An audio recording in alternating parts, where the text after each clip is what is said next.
नमस्कार मित्रों, सत्वायु आयुर्वेद में आज हम बात करेंगे रजस्वला चर्या के बारे में। इसका मतलब है कि जब किसी स्त्री को, महिला को, लड़की को माहवारी आती है, यानी कि मासिक स्राव होता है, मेंस्ट्रुअल साइकिल की ब्लीडिंग होती है, तो उस समय पर कौन सी चर्या का, कौन सी नियमों का, कौन से दैनिक नियमों का पालन करना चाहिए, खान पान से, आराम से संबंधित उन सभी के बारे में जो चर्या बताई गई है उसे रजस्वला चर्या कहते हैं।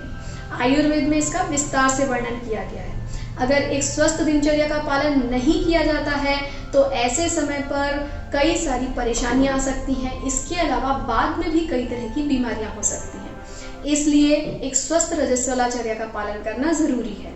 ये क्या होती है, इसमें क्या क्या किया जाना चाहिए और उन सभी कार्यों के पीछे क्या विज्ञान है, क्या लॉजिक है, क्या साइंस है, ये समझना भी बहुत जरूरी है। तो इन सभी को जानने के लिए आज का वीडियो पूरा देखिए और इस तरह की और जानकारियों के लिए हमारे चैनल को सब्सक्राइब कीजिए। लगभग 15 से 50 वर्ष की हर महिला को, हर स्त्री को, हर लड़की को मासिक रजस्राव होता है, माहवारी आती है, रक्त आता है योनि द्वार से, जिसे हम मेंस्ट्रुअल साइकिल ब्लीडिंग भी कहते हैं। ये मेंस्ट्रुअल साइकिल ब्लीडिंग एक नेचुरल प्रोसेस है, यानी कि एक प्राकृतिक क्रिया है, इसलिए ये कोई प्रॉब्लम नहीं है। ये हमारे शरीर की जो प्रकृति है वो बनाए रखने की क्रिया है। इसके अलावा इस मासिक स्राव में बहुत सारी दिनचर्या के नियमों का हमें पालन करना चाहिए। आहार विहार से संबंधित नियमों का पालन करना चाहिए। बहुत जगह पर पुराने ज़माने में कई तरह के इसमें परिवर्तन आ गए, जिसके कारण समाज में इसमें छुआछूत या फिर लड़कियों को अलग रहना चाहिए, इस तरह की बातें कही जाती हैं। लेकिन आयुर्वेद में जो इसका स्वरूप बताया गया है वो बहुत ही वैज्ञानिक स्वरूप है, जिसको हर लड़की को, हर स्त्री को फॉलो करना चाहिए। मासिक रजस्राव को माहवारी, पाड़ी आना या फिर मेंस्ट्रुअल साइकिल आना, एमसी आना, महीना आना, इस तरह के कई सारों नामों के साथ बताया जाता है। इसमें साइंस क्या है, ये क्यों होता है, ये सबसे पहले जानना चाहिए।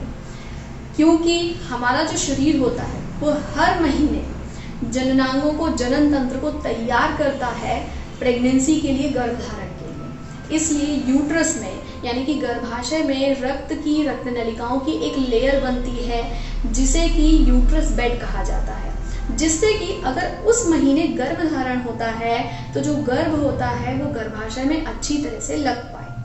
इसी यूट्रस बेड का जब गर्भधारण नहीं होता है, प्रेगनेंसी नहीं होती है, तो हर महीने वो बाहर निकल जाता है। यही रजस्राव होकर बाहर निकलता है। जब ये रजस्राव होता है तो यूट्रस में, यानी कि गर्भाशय में अंदर से एक घाव जैसा बनता है। दैट्स वाई इसी कारण से हर स्त्री और महिला को ऐसे कार्य करने की सलाह दी जाती है जिससे कि ये घाव बढ़े ना, या फिर इसमें जो वुंड्स होते हैं इनकी हीलिंग आसानी से हो, जल्दी से हो। इसके अलावा शरीर का डिटॉक्सिफिकेशन होता है, यानी शरीर के जो विषारी तत्व होते हैं वो बाहर निकलते हैं। इसलिए इस तरह की दिनचर्या का पालन करना चाहिए कि विषारी तत्व तो आसानी से निकलें और उस महिला को किसी तरह की भी कोई तकलीफ ना हो और ना ही उसे आगे जाकर किसी तरह के कॉम्प्लिकेशंस हों। इसलिए इसमें एक दिनचर्या बताई गई है। रजस्वला चर्या में सुश्रुत संहिता में सबसे पहले तो कहा गया है कि ब्रह्मचारिणी रहना चाहिए, यानी कि ब्रह्मचर्य का व्रत का पालन करना चाहिए। मनसा वाचा कर्मणा, मतलब कि किसी भी तरह की उत्तेजक चीज़ों को देखना, पढ़ना, सुनना या इस तरह के कार्य नहीं करने चाहिए, क्योंकि इसके कारण जो रिप्रोडक्टिव सिस्टम होता है, उसकी जो फिजियोलॉजी होती है, उसका जो हार्मोनल बैलेंस होता है वो बिगड़ जाता है। इसलिए ब्रह्मचर्य का पालन करना चाहिए।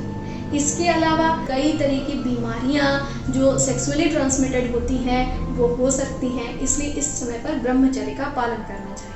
ज़्यादातर आचार्यों ने 3 दिन का ब्रह्मचर्य का पालन करने के लिए बताया गया है, इसलिए 3 से 5 दिन का ब्रह्मचर्य के व्रत का पालन करना चाहिए। दूसरा बताया गया है कि दिवा स्वाप नहीं करना चाहिए, मतलब कि दिन में सोना नहीं चाहिए, ना ही रात में जागना चाहिए। किसी भी व्यक्ति में अगर किसी भी तरह की चोट लगती है तो उसे भी दिन में सोने और रात में जागने के लिए मना किया जाता है, और इसका कारण ये होता है कि ये वात, पित्त या कफ को दूषित कर देते हैं, बढ़ा देते हैं। जैसे जो दिवा स्वाप होता है, यानी कि दिन में सोना होता है, उससे पित्त और कफ बढ़ता है, और रात्रि जागरण जो होता है, यानी कि रात में जागते हैं, तो उससे वात और पित्त बढ़ता है।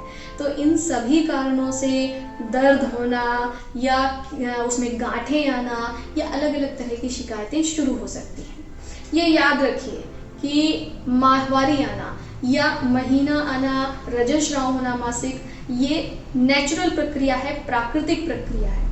इसलिए इसमें दर्द होना, गांठें आना या किसी तरह की और परेशानी होना, खुजली आना, बहुत ज़्यादा शरीर दुखना, बहुत ज़्यादा मानसिक स्वास्थ्य बिगड़ना, ये सारी चीज़ें नहीं होनी चाहिए। इसलिए इस रजस्वलाचर्या का पालन करना और अधिक आवश्यक है। तीसरी चीज़ बताई गई है इसमें कि इसमें स्नान नहीं करना चाहिए। स्नान नहीं करने के लिए इसलिए बताया गया है कि जब किसी व्यक्ति को चोट लगती है तो उसे भी बताया जाता है कि उस जगह को पानी से बचाना चाहिए ताकि वो घाव जल्दी भर सके। इसीलिए जब कोई महिला रजस्वला होती है, उसको मासिक स्राव हो रहा होता है, तो उसे भी बहुत ज़्यादा स्नान करना या किसी भी तरह का धोने के लिए, मतलब कपड़े धोना, बर्तन धोना या पानी में ज़्यादा रहने के लिए भी मना किया जाता है। यही वजह है कि ज़्यादातर जगहों में महीने के समय में बाल धोने के लिए मना किया जाता है और जब मासिक स्राव खत्म होता है उसके बाद बाल धोने के लिए कहा जाता है। इसके अलावा उस स्त्री को कल्याण ध्यायिनी यानी कि शुभ चिंतन करने वाली और साथ में अश्रुपात करने के लिए भी, यानी कि रोने के लिए भी मना किया गया है, क्योंकि मासिक स्राव के समय पर जो मानसिक रूप से भी जो स्त्री होनी चाहिए वो स्वस्थ होनी चाहिए, नहीं तो स्राव बढ़ सकता है या कम हो सकता है या अन्य तरीके की दोष से संबंधित परेशानियां आ सकती हैं। इसलिए किसी भी महिला को मासिक स्राव के समय एकदम शांत रहना चाहिए और प्रसन्न रहना चाहिए। इसके अलावा आयुर्वेद में बताया गया है कि दौड़ना, भागना, कूदना, जोर से बोलना, जोर से हंसना या ऐसी जगह जहाँ बहुत ज़्यादा शोर हो रहा हो, ऐसी जगह भी नहीं जाना चाहिए, क्योंकि ये सभी चीज़ें वातवर्धक होती हैं। अगर आप ऐसा करते हैं तो इसकी वजह से कई बार दर्द हो सकता है या फिर आगे जाके किसी तरह की परेशानी हो सकती है। जो बताया जाता है कई सारे एड्स में कि सैनिटरी पैड लगा के आप कुछ भी कर सकते हो, दौड़ सकते हो, पहाड़ चढ़ सकते हो, कूद सकते हो, ये सारी चीज़ें गलत हैं। ऐसा नहीं करना चाहिए। जब किसी व्यक्ति को चोट लगती है तो उसे आराम करने के लिए बोला जाता है, ना कि उसे दौड़ने भागने के लिए बोला जाता है। और हर महिला को हर महीने ये एक तरीके का प्राकृतिक रूप से एक घाव होते हैं जो अपने आप भरते हैं, लेकिन ऐसे समय पर स्त्री को आराम करना चाहिए। इसके अलावा ऐसे समय पर भारी काम करने के लिए, ज़्यादा खड़े रहने के लिए, खाना बनाने के लिए, पानी में ज़्यादा हाथ डालने के लिए भी मना किया गया है। इसलिए बाकी के कामों को करने के लिए भी मना किया जाता है। हालांकि इसका छुआछूत से कोई खास संबंध नहीं है, इसका संबंध सिर्फ डिटॉक्सिफिकेशन प्रोसेस से है, क्योंकि जो महिला होती है उसकी पूरी बॉडी में डिटॉक्सिफिकेशन हो रहा होता है, विषारी तत्व बाहर निकल रहे होते हैं। इसलिए अगर ऐसी महिला गजरा लगाती है या माला पहनती है तो अन्य नॉर्मल महिला की अपेक्षा, नॉर्मल लड़की की अपेक्षा जिसको मासिक स्राव हो रहा हो, उसके जल्दी मुरझा जाते हैं फूल। इस वजह से ऐसी महिला को आराम करने के लिए और ज़्यादा काम ना करने के लिए या फिर खाना ना बनाने के लिए बोला जाता है। अचार, पापड़ वगैरह छूने पर भी यही डिटॉक्सिफिकेशन प्रोसेस काम करता है। यही वजह है कि उस समय ये सारी चीज़ें छूने के लिए मना किया जाता है, लेकिन इसको छुआछूत नहीं कहा जा सकता। ये सिर्फ डिटॉक्सिफिकेशन प्रोसेस के कारण वो चीज़ें खराब ना हो, इसके लिए कहा जाता है। इसके अलावा आयुर्वेद में रजस्वला को, यानी कि जिस महिला को मासिक स्राव हो रहा हो, उसे दर्भ की चटाई पर सोने के लिए बोला गया है।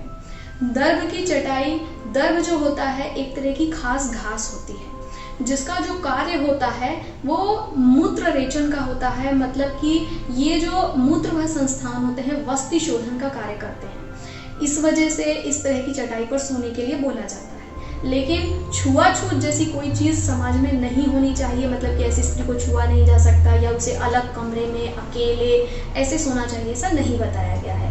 हर बात का आयुर्वेद में वैज्ञानिक अर्थ बताया गया है और उसी तरह उसे फॉलो करना चाहिए। इसके अलावा उस महिला को आहार के लिए भी विशेष चीज़ें बताई गई हैं, क्योंकि घाव भरने के लिए उसको एक हेल्दी और सुपाच्य आहार लेना चाहिए। इसलिए यव यानी कि जैसे दलिया है, बार्ले यानी कि जौ है, उसको दूध के साथ खाने के लिए बोला गया है। इसके अलावा इसे मिट्टी के बर्तन में खाने के लिए बोला गया है और ऐसी चीज़ों में, ऐसे बर्तन में खाना चाहिए जो कि टूटा ना हो। इसका कारण ये है कि ये जो सारे आहार होते हैं, सबसे पहले तो वो अच्छी तरीके से आसानी से पच जाते हैं। इसके अलावा ये घाव भरने में भी हेल्प करते हैं, इस वजह से जो मेंस्ट्रुअल साइकिल में कोई प्रॉब्लम नहीं आती है और ये आसानी से बिना किसी प्रॉब्लम के, बिना किसी डिस्कम्फर्ट के खत्म हो जाती है। इसके अलावा जो पात्र होता है मिट्टी का, वो कूलिंग इफेक्ट वाला, यानी कि शीतल स्वभाव वाला होता है। पुराने ज़माने में पीतल और तांबे के पात्र चलते थे। उन पात्रों का जो गुण होता था वो उष्ण होता था। इसलिए रजस्वला महिला को, जिस महिला को मासिक स्राव हो रहा हो, उसे मिट्टी के पात्र में खाना खाने के लिए बोला जाता था। लेकिन इसका अर्थ ये कतई नहीं है कि वो पात्र अन्य पात्रों से अलग रखे जाने चाहिए। इन पात्रों को ऐसा भी बताया गया है कि महिला को स्वतः धोना नहीं चाहिए, प्रक्षालन नहीं करना चाहिए, तो इसलिए उसे धोने के लिए भी मना किया जाता है, यानी कि पानी से बचने के लिए कहा जाता है। इसके अलावा आयुर्वेद में नस्य, स्वेदन, ये सारी चीज़ें करने के लिए भी जिस महिला को मासिक स्राव हो रहा हो उसे मना किया गया है। तो इस तरह से ये सारी जो चीज़ें बताई गई हैं आयुर्वेद में, सबका एक वैज्ञानिक कारण है जिसके कारण उन्हें करना चाहिए। हर स्त्री को, हर महिला को, हर लड़की को रजस्वला चर्या का पालन करना चाहिए, जिसके कारण जो फर्टिलिटी होती है, यानी कि जो जनन तंत्र की जो क्रियाएं होती हैं वो सामान्य रहें और उसे मेंस्ट्रुअल साइकिल में, मासिक स्राव में भी कोई परेशानी ना हो। इसलिए सत्वाई आयुर्वेद सलाह देता है हर महिला को, हर लड़की को, कि उसे रजस्वला चर्या का अच्छी तरह से पालन करना चाहिए, उचित आहार लेना चाहिए और स्वस्थ रहना चाहिए। धन्यवाद। अपने प्रश्नों के लिए और आयुर्वेद के विषयों के बारे में और जानकारी प्राप्त करने के लिए हमें ज़रूर लिखें और हमसे जुड़े रहने के लिए हमारे चैनल को सब्सक्राइब करें। धन्यवाद।